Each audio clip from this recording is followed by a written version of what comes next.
Assalamualaikum warahmatullahi wabarakatuh. Perkenalkan, saya Nazwa Khairunisa dengan NIM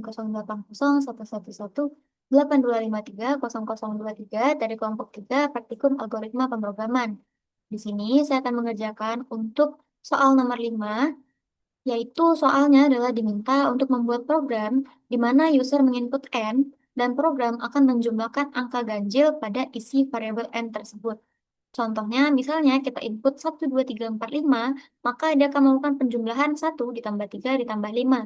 Maka hasilnya adalah 9, jadi outputnya adalah 9. Oke, di sini untuk programnya telah saya buat. Di sini yang pertama kita menggunakan header IOStream. Tentunya header IOStream ini untuk menggunakan fungsi input-output seperti cin dan juga cout. Lalu kita juga menggunakan perintah inline atau untuk menambah baris baru di sini. Nah, untuk tiga perintah tersebut itu tersimpannya di dalam header IOStream. Selanjutnya kita menggunakan using namespace std. Ini fungsinya agar kita tidak perlu menuliskan std titik dua titik dua berulang kali pada setiap perintah. Oke, lalu di sini kita masuk ke dalam functionnya. Di sini ada function dengan tipe datanya adalah integer, lalu nama dari functionnya adalah hitung. Nah, di sini kita dapat parameternya, itu dia ada variabel n dengan tipe datanya adalah long integer. Nah, long integer ini apa? Long integer ini adalah tipe data yang panjang, tapi dia bilangan bulat. Karena nanti kita bisa aja menginputkan nilainya 1, 2, 3, 4, 5, 6, 7, 8, 9, 10, atau seterusnya. Makanya kita bisa menggunakan eh, tipe data long integer.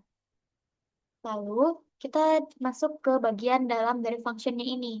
Di sini kita mengecek untuk kondisi dasarnya terlebih dahulu. Ketika nilai n sama dengan 0, maka dia melakukan return 0. Kalau misalnya dia tidak memenuhi kondisi ini, maka dimasuk ke dalam block else. Dalam block else ini, dia melakukan eh, beberapa proses. Nah, di sini ada variabel baru, ada variabel d. Nilai d ini diisi dengan n modulus 10. Kenapa n modulus 10? Karena tadi kita mau menentukan angkanya terlebih dahulu ya. Jadi kita mau mencari sisa dari angka tadi. Lalu kita ada variabel baru, itu ada variabel t. Lalu kita melakukan pengecekan. Apa ketika nilai D modulus 2, apakah nilai D modulus 2 itu tidak sama dengan 0 atau dia merupakan bilangan ganjil? Kalau misalnya iya, maka nilai T itu diisi dengan D. Tapi kalau seandainya nilai dari si D tadi ketika modulus 2 hasilnya sama dengan 0 atau dia merupakan bilangan genap, maka T-nya sama dengan 0. Jadi T ini fungsinya adalah untuk kita mengambil nilai untuk yang bilangan ganjilnya. Nah, ini kita terus bagi dia dengan 10. Nanti ini akan terus berulang sampai dia angkanya itu semakin kecil. Lalu nanti nilai dari si T ini akan kita jumlahkan dengan hasil pemanggilan fungsinya lagi. Nah, itu masuk di bagian ini. Kalau misalnya dia tidak memenuhi kedua kondisi ini, maka dia akan melakukan return T ditambah hitung N per 10. Nah, ini dia mengecilkan angkanya lagi. Lalu tadi kita input N-nya 123. Tadi dibagi 10. Sekarang nilai N-nya itu adalah 12. Kayak begitu. Di sini dia memanggil fungsinya kembali. Maka nanti ini prosesnya akan berulang sampai akhirnya dia menemui kondisi dasar ketika N-nya sama dengan 0.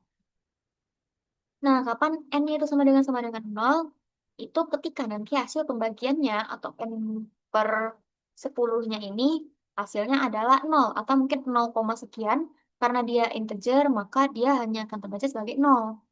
Maka dia akan langsung melakukan return 0. Nah, lalu kita masuk ke dalam fungsi utamanya atau in main. Di sini kita mendeklarasikan terlebih dahulu untuk variabelnya. Ada variabel n dengan tipe datanya long integer. Lalu di sini kita masukkan, eh, kita ingin menampilkan terlebih dahulu ke layar untuk teks masukkan bilangan bulat. Lalu program akan meminta untuk kita menginputkan nilai. Nah, nilai yang kita inputkan ini akan dimasukkan ke dalam variabel n. Selanjutnya, kita ingin menampilkan hasilnya. Kita akan menampilkan hasilnya ke layar dengan teks dulu di awalnya, hasil penjumlahan digit ganjil, lalu diikuti dengan hasil dari pemanggilan fungsi hitung N. Oke, mungkin kita bisa coba untuk running. Oke, misalnya kita masukkan bilangan bulatnya itu 1, 2, 3.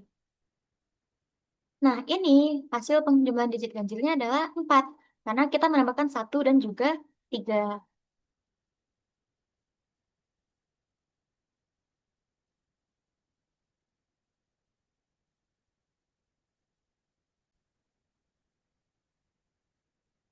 Oke, saya lanjutkan kembali.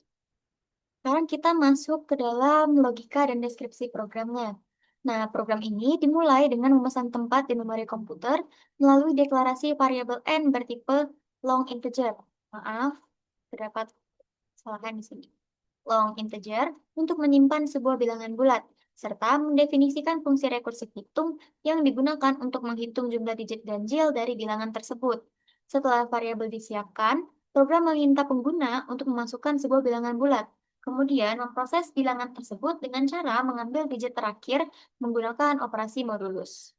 Lalu mengecek apakah digit tersebut ganjil atau genap, dan menjumlahkan digit ganjil secara rekursif dengan membagi bilangan dengan 10 hingga mencapai kondisi dasar saat nilai bilangan menjadi 0. Terakhir, program menampilkan hasil penjumlahan seluruh digit ke layar. Oke, untuk penjelasan programnya dapat dilihat di layar. Mungkin tidak akan saya jelaskan ulang, karena tadi sudah dijelaskan pada saat di code blocks. Kita masuk untuk penjelasan runningnya. Nah, seperti yang tadi dicontohkan, kita menginput bilangan bulat atau n-nya itu adalah 1, 2, 3. Pada saat kita running, tadi yang muncul pertama kali adalah teks masukkan bilangan bulat. Lalu kita sebagai user mengetik 1, 2, 3.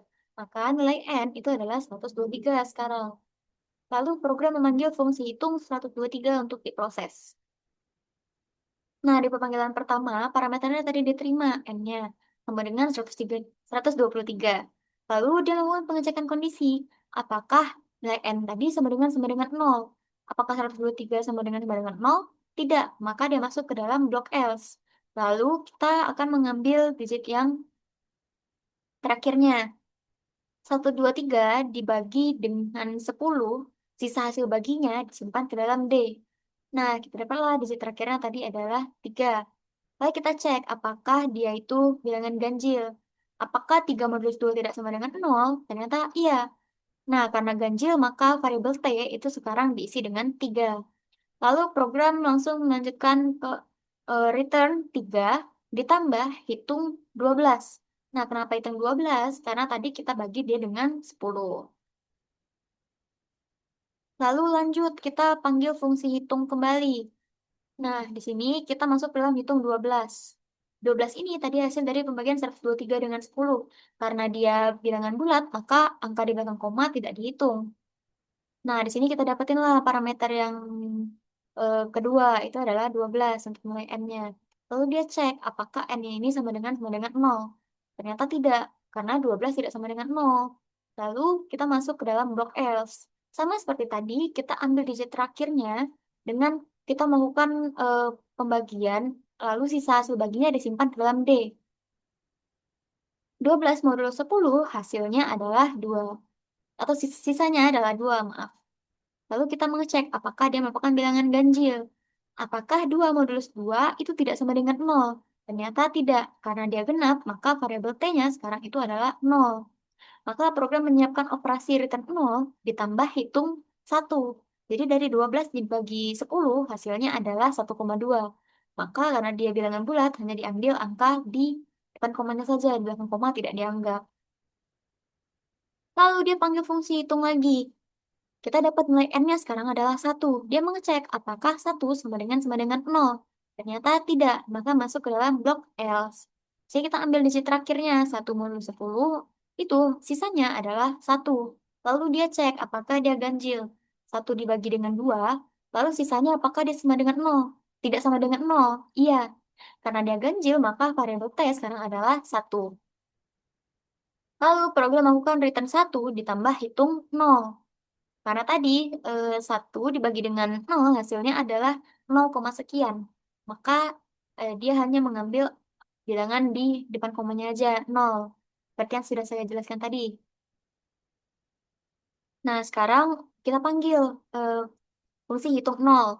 Maka kita dapatkan nih parameternya itu nilai n-nya adalah 0 sekarang. Lalu dia cek kondisi. Apakah 0 sama dengan 0? Iya, karena kondisi dasarnya sudah terpenuhi, maka fungsi mengembalikan nilai 0. Lalu kita masuk ke pengembalian nilai. Nah, di sini tadi nilai dari hitung 0 itu adalah 0. Maka return 1 ditambah 0 hasilnya adalah 1.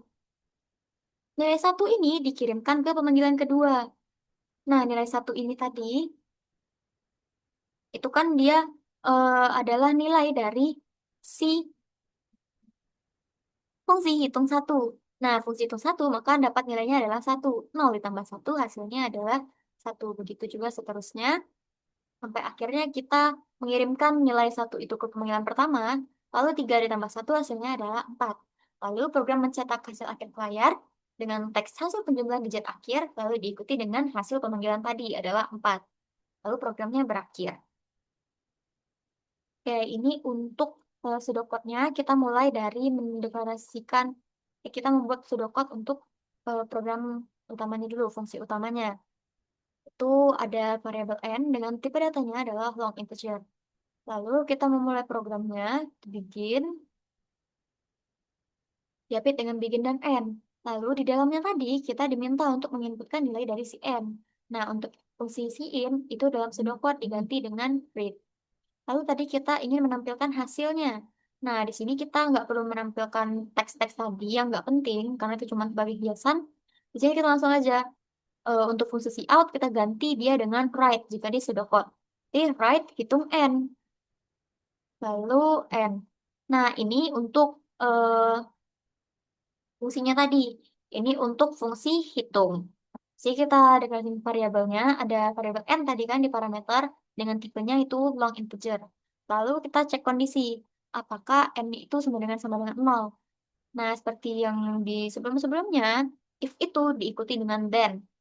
Baru ditulis statementnya. Jadi, if kondisi, then baru statementnya. Lalu kita masuk ke bagian else. Nah, di else ini karena dia lebih dari satu statement, maka kita update dia dengan begin dan juga end. Sini kita lakukan proses yang sama seperti yang ada di program tadi, kita salin.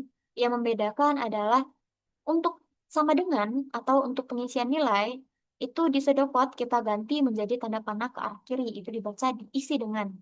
Lalu untuk operator modulus atau yang digambarkan sebagai persen, bentuk persen tadi, dalam pseudocode kita tuliskan dia mod. Sedangkan kalau misalnya untuk pembagian atau tadi di program dengan bentuk garis miring, maka di sini tulisannya adalah if. Oke, ini secara keseluruhan sama dengan yang di program. Yang membedakan adalah di yang saya sebutkan tadi. Oke, masuk ke dalam flowchart. Di sini kita memiliki dua flowchart, yaitu untuk fungsi utamanya dan juga untuk fungsi hitung. Nah, di fungsi utama ini tadi kita mulai dari start dengan bentuk ellipse, lalu kita menginput nilai m, itu dengan bentuk jajar genjang. Selanjutnya, kita menampilkan nilai dari pemanggilan fungsi hitung n, itu dengan bentuk jajar genjang juga. Lalu kita arahkan dia ke blok n dengan bentuk ellipse. Selanjutnya, untuk flowchart fungsi hitung, itu kita mulai juga dari start, lalu kita lanjut ke pengecekan kondisi, apakah nilai n sama dengan 0. Jika dia benar, maka dia akan melakukan return 0. Nah, di sini juga saya memiliki kesalahan, seharusnya di sini adalah bentuk persegi panjang. Tapi kemarin ada sedikit kekeliruan, ada sedikit kesalahan, jadi terbentuklah seperti ini. Nah, kalau seandainya kondisinya tadi salah, dia melakukan proses terlebih dahulu. Dia mencari nilai D itu dengan cara membagi N dengan 10, lalu sisa hasil baginya disimpan ke D. Itu yang dinamakan dengan modulus, atau sisa hasil bagi. Selanjutnya, nilainya ini dicek. Apakah nilai dari si D tadi, ketika dibagi dengan 2, sisa hasil baginya itu tidak sama dengan 0. Nah, jika benar, nilai T diisi dengan D, tapi jika salah, nilai T adalah 0. lalu dia melakukan return. Nah, di sini melakukan return, return tadi bentuknya adalah persegi panjang. Return T ditambah hitung N per 10. Lalu kita arahkan dia ke dalam blok N. Yang ini juga tadi return yang ini kita arahkan dia ke blok N. Oke, mungkin sekian untuk penjelasan dari saya untuk soal nomor 5. Lebih dan kurang saya mohon maaf. Wabillahi taufiq wal hidayah. Wassalamualaikum warahmatullahi wabarakatuh.